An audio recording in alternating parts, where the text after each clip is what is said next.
आप विधायक हों, आपकी पार्टी की सरकार बनना सुनिश्चित हो और आपकी पार्टी से किसे मुख्यमंत्री बनाया जाए, इसका चुनाव विधायक दल में होना हो और आप विधायक दल के उस उम्मीदवार को, जो खुद मुख्यमंत्री बनने के लिए उम्मीदवार है, उसे कहें कि मैं आपको वोट नहीं दूंगा।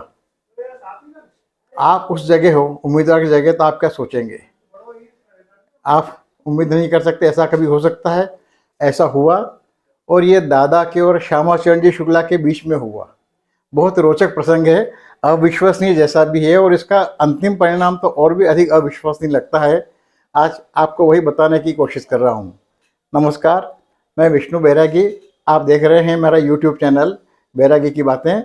कृपा करके मेरा चैनल सब्सक्राइब कीजिए, मेरा ये वीडियो लाइक कीजिए, इसे साझा कीजिए, ज़्यादा लोगों तक पहुँचाइए। बात 1969 की है। संयुक्त विधायक दल की सरकार गिर चुकी थी और पंडित डीपी मिश्रा को कोर्ट ने चुनाव लड़ने के लिए अयोग्य घोषित कर दिया था। कांग्रेस विधायक दल के अंदर नए विधायक दल के नेता का चुनाव होना था। महत्वपूर्ण बात यह है कि दादा का राजनीति में, सत्ता की राजनीति में प्रवेश पंडित द्वारका प्रसाद जी मिश्र ने करवाया था। इसलिए दादा स्वाभाविक रूप से पंडित डीपी द्वारका प्रसाद जी मिश्र के समर्थक थे और अंत तक बने रहे। विधायक दल के चुनाव में श्यामा चरण जी शुक्ला एक प्रमुख उम्मीदवार थे और मिश्रा जी ने अपनी ओर से पंडित कुंजीलाल जी दुबे को विधायक दल का आपने मुख्यमंत्री पद के उम्मीदवार बनाया था। तो कांग्रेस विधायक दल के अंदर मुख्यमंत्री पद के लिए श्यामा चरण जी शुक्ला और कुंजीलाल जी दुबे के बीच में चुनाव होना था, मतदान वहाँ होना था। संयोग की बात है कि उस चुनाव के दिन दादा भोपाल में नहीं थे। दादा कवि सम्मेलनों के लिए सिलसिले में कहीं बाहर गए हुए थे और विधायक दल में नेता का चुनाव हुआ। श्यामा चरण जी शुक्ला बहुमत से चुनाव जीते। कांग्रेस विधायक दल ने सर्वसम्मति से उन्हें अपना नेता चुनने का प्रस्ताव पारित करके राज्यपाल के पास भेजा ताकि उन्हें मुख्यमंत्री पद की शपथ दिलवाई जा सके।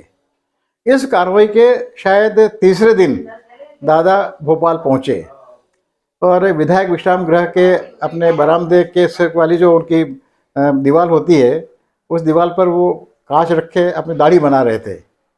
जब वो दाढ़ी बना रहे थे उसी वक्त श्यामा चरण जी शुक्ला, जो कि मुख्यमंत्री पद के उम्मीदवार मुख्यमंत्री घोषित किए जा चुके थे, केवल शपथ ग्रहण बाकी था, वो 2-4 लोगों के साथ बरामदे में आए, उधर से निकले और दादा को देख के रुक गए और कहा कि अरे तुम कहाँ चले गए थे भाई, तुम्हारी ज़रूरत थी हमें 2 दिन पहले। तो दादा ने कहा मैं यहाँ होता तो भी आपको वोट नहीं देता, मैं पंडित कुंजीलाल जी दुबे को ही वोट देता, लेकिन अब आप पार्टी के नेता चुन लिए गए हैं तो आप मेरे भी नेता हैं, इसलिए मेरा जैसा काम बताइएगा, आपका हुक्म का पालन करके मुझे बड़ी खुशी होगी।